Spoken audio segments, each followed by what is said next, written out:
Poor shot selection and bad running between the wicket. मतलब mediocre से भी below जो है आपकी परफॉर्मेंस रही तीनों टी20 मैचेस में, और तीनों टी20 मैचेस में एक जैसी परफॉर्मेंस। अगर आप बैटिंग को उठा के देख लें कि सारे बैटर ऐसे लगे कि आप जल्दी में हैं, आपने बस आंखें बंद करनी है और प्रेशराइज है, मतलब आपको प्रेशर दिया गया है कि आपको बस आंखें बंद करनी है और हिटिंग करनी है, मतलब शॉट लगाना है, चाहे आपको शॉर्ट पिच गेंद मिले, चाहे आपको यॉर्कर मिले, चाहे आपको ऑफ बॉलिंग मिले, जो भी बॉल मिले आपने बल्ला घुमा देना है और उसकी ना लाइन में आना है ना उसकी जज करना है। तो ये पाकिस्तान बैटर्स की स्पेशली परफॉर्मेंस रही इन तीनों टी20 मैचेस में, और रिजल्ट भी जो है वो तीनों टी20 में सेम रहा, और बआसानी ऑस्ट्रेलिया की टीम ने जो है वो क्लीन स्वीप कर दिया, व्हाइट वॉश कर दिया आपको तीनों मैचेस में। जो ओडीआई में आपने जान डाली थी और एक 22 साल बाद जो है ऑस्ट्रेलिया को ऑस्ट्रेलिया में हराया था, वो टी20 में व्हाइट वॉश होके, जहाँ मोहम्मद रिजवान ने कहा था ना ओडीआई सीरीज जीतने के बाद कि हम तो टी20 में जो है ऑस्ट्रेलिया को क्लीन स्वीप करेंगे और व्हाइट वॉश करेंगे, उल्टा बल्कि आप खुद व्हाइट वॉश हो गए। और आज मोहम्मद रिजवान भी ड्रॉप कर दिए गए। अब कह रहे हैं कि मोहम्मद रिजवान को रेस्ट दिया गया है, और रेस्ट क्यों दिया गया है, इतना मतलब अहम मैच था, तीसरा मैच था, और क्यों रेस्ट दिया गया, क्योंकि व्हाइट वॉश से भी बचना था। और उसकी जगह जो है हसीबुल्ला को जगह दी गई है। हसीबुल्ला ने समहाउ कुछ बैटिंग करी और 24 रन बनाए उन्होंने 19 बॉलों पे, 3 अच्छी बाउंड्रीज भी लगाई, लग रहा था कि वो बेहतर खेलेंगे और टी20 की तरीके से खेल रहे थे, और उन्होंने जो है बॉल जाया भी नहीं करी। जो 24 रन बनाए उन्होंने सही, मतलब 19 बॉलों पे बना के वो चले गए, इतना प्रेशर नहीं आना चाहिए। लेकिन जो हमारे एंकर्स हजरात हैं, क्योंकि 3 बड़े बड़े एंकर्स हैं पाकिस्तान क्रिकेट टीम में जो टी20 के हवाले से अभी सबसे बड़े एंकर जो है बाबर आजम चल रहे हैं, दूसरे मोहम्मद रिजवान भी बहुत बड़े एंकर हैं, और सबसे बड़े जो एंकर हैं, इन तीनों में सबसे बड़े एंकर हैं वो सलमान अली आगा हैं, और पाकिस्तान का कप्तान बनाया गया है उनको। और सलमान अली आगा जो है वो सबसे एंकर बाजी कर रहे हैं, मतलब आप आए 9 बॉलें आपने जो है वो 8 बॉलें डॉट खेली, और 9वीं बॉल पे आप सिर्फ 1 रन बनाने के बाद आउट होके चले गए। मतलब ये जो 9 बॉलें थी उस पर 1 रन, इन 9 बॉलों पे 15-16 रन जो है आपने वो जाया करे, समझे। तो आप ये सबसे ज्यादा प्रेशर ही जो है आने वाले खिलाड़ियों पे इस बात का होता है कि जो आपका मिडिल ऑर्डर है या आपके ओपनर्स हैं वो इस तरह का खेल के जाएं, बिल्कुल एंकर बैटिंग करके जाएं, तो आपका जो आने वाले बैटर्स हैं, क्योंकि आपने पावर प्ले का इस्तेमाल तो समाव इस दफा कर लिया था, लोगों ने बोल बोल के और फैंस ने बोल बोल के आपको ये बता दिया था कि भाई पावर प्ले कैसे खेलना है। तो वहां तक तो बात सही है, बाबर आजम की बैटिंग की बात कर लेते हैं। बाबर आजम आज बेहतर खेले, 40 रन बनाए उन्होंने 28 बॉलों पे, उनका स्ट्राइक रेट भी कह सकते हैं कि बेहतर था, लेकिन आज भी उन्होंने जो है टी20 वाला शॉट एक भी नजर नहीं आया। उन्होंने बड़ी मोहतात तरीके से 4 बाउंड्रीज तो लगाई, चौके लगाए, लेकिन जो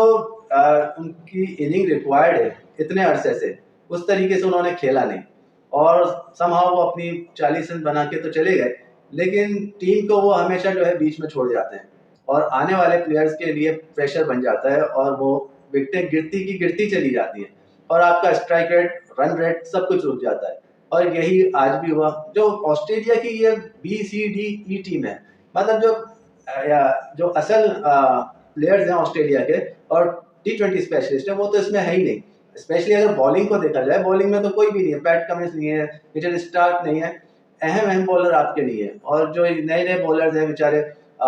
स्पेंसर जॉनसन हो गए, लावियर हो गए, और इसी तरह इलीस हैं, तो इन लोगों ने बड़ी अच्छी बॉलिंग करी है और विकेटें निकाली हैं और बताया है कि टी20 कैसे खेला जाता है। लेकिन अगर दूसरी तरफ हमारी एक्सपीरियंस बॉलिंग को देखा जाए, शाहिन शाह अफरीदी हो गए, और इसके अलावा आज हारिस राउफ भी फिट हैं। हारिस राउफ बड़ी अच्छी बॉलिंग कर रहे थे पिछले 2 टी20 में, और ओडीआई में उन्होंने बहुत अच्छी बॉलिंग करी, विकेटें निकाली, और बड़ी मतलब 150 145 के अंदर उन्होंने बॉलिंग करी है। लेकिन आज उनकी बॉलिंग फेल नजर आई, क्योंकि जो स्टोनिस थे उनके लंबे लंबे छक्कों ने जो है हारिस राउफ, शाहिन अफरीदी सबके छक्के छुड़ा दिए। ऑस्ट्रेलिया ने आज पाकिस्तान को हर डिपार्टमेंट में आउट ऑफ सिलेबस कर दिया, मतलब आउट क्लास कर दिया। पाकिस्तान ने टॉस जीत के आज पहले बैटिंग करने का फैसला किया था, और साहिबजादा फरहान और बाबर आजम वही एंकर प्लेयर, उनको दोबारा से ओपनर भेजा गया, क्योंकि मोहम्मद रिजवान को आज जो है वो ड्रॉप किया गया। अब पता नहीं ड्रॉप किया गया या उनको रेस्ट दिया गया, क्योंकि पीसीबी का कहना तो ये है कि उनको रेस्ट दिया गया है आखिरी मैच के लिए। लेकिन जहाँ इतना इंपॉर्टेंस थी इस मैच की, व्हाइट वॉश से बचना था, क्लीन स्वीप ना हो जाए, तो उस सूरत में आपने जो आपका की प्लेयर है और कप्तान है उसको आपने जो है वो रेस्ट दे दिया। सलमान अली आगा जो वाइस कैप्टन थे, जिनकी जगह ही नहीं बन रही टीम में T20 में एज ए एंकर, उनकी परफॉर्मेंस देख लें, अभी बात करते हैं आगे आगे की,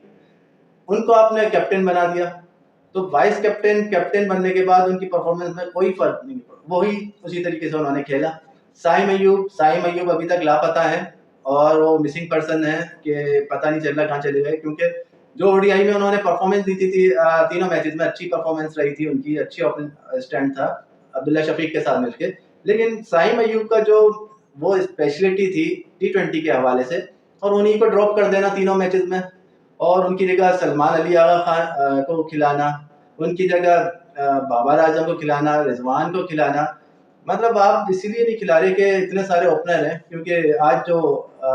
हसीबुल्ला को खिलाया वो भी ओपनर है, लेकिन फिर भी उनको वन डाउन भेजा बाबर आजम की वजह से। और क्या साइम अयूब को नहीं रख रहे, वो भी शायद बाबर आजम की वजह से नहीं रख रहे। तो थ्रू आउट जो परफॉर्मेंस रही हसीबुल्ला, उन्होंने अच्छा किया, 19 बॉल पे 24 रन बनाए, और फिर सारे बैटर ऐसे लग रहे थे कि जैसे जल्दी में है। उस्मान खान वो आके आते ही उन्होंने एग्रेसिव शॉट खेला, उससे पहले मैच में अच्छा करके गए थे, 50 बनाई थी, लेकिन आज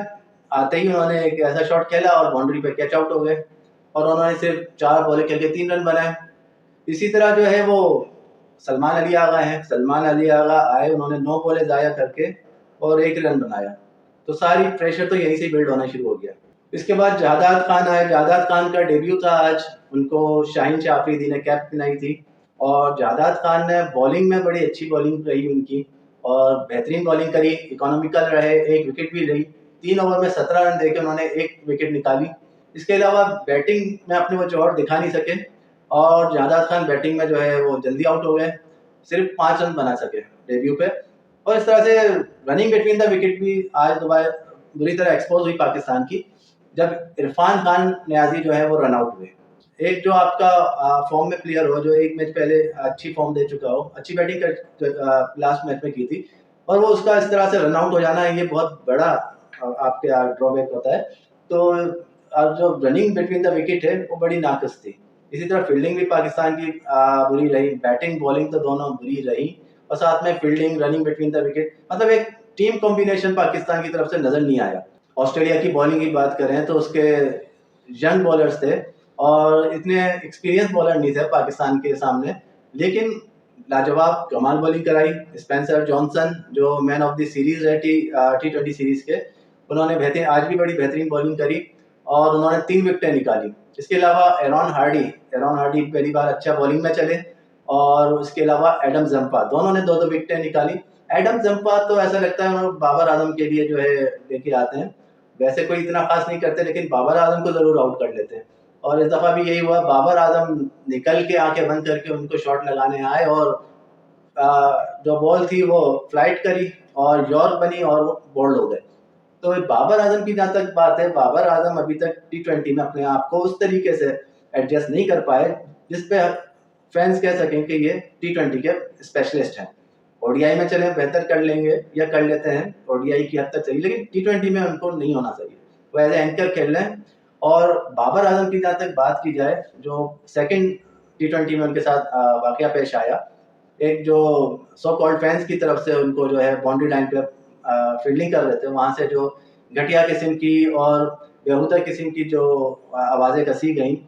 उस पे उनको मतलब बाबर आजम को डिसरिस्पेक्ट करने की कोशिश की गई। और मतलब ये जो इज्जत और जिल्लत है, ये किसी के हाथ में नहीं है, ये तो अल्लाह ताला के इख्तियार में है। और अगर कोई किसी को अल्लाह ताला इज्जत देते हैं तो उसको देखते हुए इस तरह की घटिया लैंग्वेज इस्तेमाल करना, और मतलब पीछे बैठते हुए और बेहुदा लैंग्वेज इस्तेमाल करना, ये बाबर आजम पे कोई फर्क नहीं पड़ता, ना किसी देखने वाले को फर्क पड़ता है, ना बाबर आजम की किसी इज्जत पे फर्क आएगा। ये आपकी नस्ल और आपके खानदान की जो परवरिश है आपकी, उसके बारे में बताता है कि आपकी परवरिश क्या है, आपकी नस्ल क्या है, उससे आपकी नस्ल और आपका खानदान एक्सपोज होता है। बाकी जिसके लिए आप ये अल्फाज निकाल लें उस पर कोई फर्क नहीं पड़ना। नो डाउट बाबर आजम जो है वो इन दिनों जो है वो बहुत ज़्यादा बैड पैचेस पे हैं और उनसे परफॉर्मेंस नहीं हो रही, वो किसी भी फॉर्मेट में नहीं हो रही, चाहे टेस्ट मैच है, चाहे ओडीआई है, चाहे टी20 है। अभी तक उनसे 50 नहीं बनाई जा रही। आज भी 40 रन पे आउट हो गए, लगता था शायद कर लें आज 50, लेकिन इसका मतलब हरगिज ये नहीं कि उन्होंने आपकी ग्रीन शर्ट पहनी हुई है, पाकिस्तान को रिप्रेजेंट कर रहे हैं ऑस्ट्रेलिया में जाके, और आप पाकिस्तानी फैंस होके इस तरह से गलीज बातें करें तो वो जो है वो सूट नहीं करता। बाबर आजम पे इसका कोई वो नहीं है, आपकी इस पे नजर खुशाई हुई तो थोड़ा सा इस चीज़ का ख्याल रखा करें। क्रिटिसाइज करें लेकिन खेल की हद तक करें, खेल पे क्रिटिसाइज करें लेकिन पर्सनल ना हो।